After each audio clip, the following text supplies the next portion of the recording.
waxaan rajaynayaa su-aalo aad iyo aad u qiimo badan inaad meesha noogu soo gudbisaan insha allah.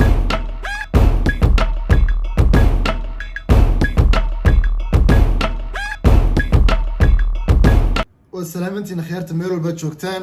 waxaan idin rajaynayaa jimco aad iyo aad iyo aad u wanaagsan. waxaan dhawaan ku daafuri doonaa meeshaan barnaamijkan ugu magac daray weydiimaha dadweynaha. barnaamijkaas oo maaragtay episode u bixi doona ama qayb hadba sidaad u tahay. waxaan rajaynayaa su-aalo aad iyo aad u qiimo badan inaad meesha noogu soo gudbisaan insha allah. waxaa marti inoogu noqon doona qayb walba ama qayb kasta fanaan bulshada magac ku dhex leh.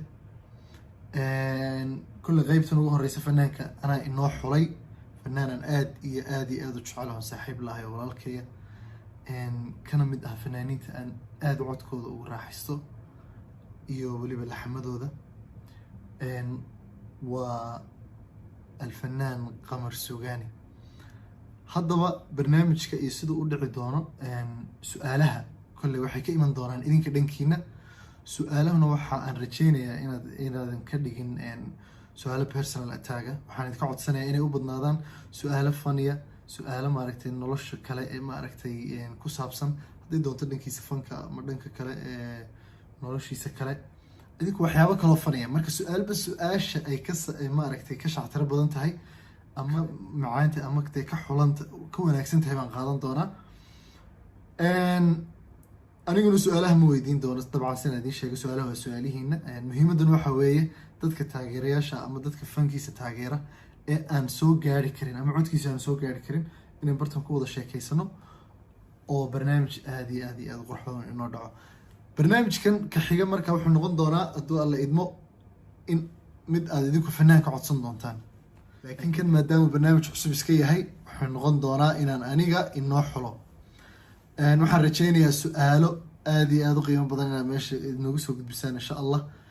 inaguna bartaan waqti ku wada qaadano. qabarna lifekiina la soo gelayaa. su-aalihiina iyo magaca iyo meel walba joogtana waa meesha lagu xusaya insha allah. waxaan kaloo rabaa inaan idiin mahad celiyo asxaabtii maaragtay channelkayga kusoo biirtay, sida quruxda badan maaragtay ugu soo biirtay ama ugu dhaqsiyaha badnayd. sidoo kale waxaan rabaa inaan mahad celiyo iyagana channelladii maaragtay iga taageeray ee ku sheergareeyay communitygooda.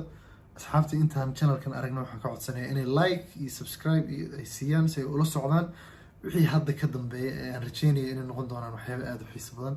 mar labaadba waxaan idin leeyahay jimco wanaagsan, maalin wanaagsan, maalinta idin wacnaato. peace. subscribe-kana saa ugu sii daaya. khayr baa idin rajaynaya. aada iyo aad baa mahadsantiin.